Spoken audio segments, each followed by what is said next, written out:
mohon dibebaskan Rian, dia ditangguhkan penahanannya. Eko Patrio muncul ke publik, minta penangguhan penahanan pria yang bawa kucingnya.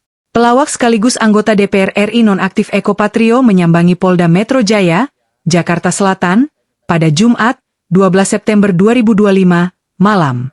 Kedatangannya itu bertujuan untuk mengajukan permohonan penangguhan penahanan terhadap seorang pria bernama Rian yang membawa kucingnya saat terjadi penjarahan di rumahnya pada Sabtu, 30 Agustus 2025.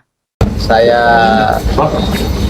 tentunya memohon kepada bapak-bapak kepolisian tadi di Polda, yaitu yang pertama adalah mohon dibebaskan Rian, dia ditangguhkan penahanannya. Jelas Eko di Polda Metro, Jumat. Rian, kenapa saya minta ditangguhkan? Karena Rian itu adalah yang pertama kali ngambil kucing saya, ya, ngambil kucing saya, terus udah gitu dia menyelamatkan kucing saya, dan setelah menyelamatkan dia ingin juga mengembalikan kucing, tetapi kucingnya tertahan sama dia.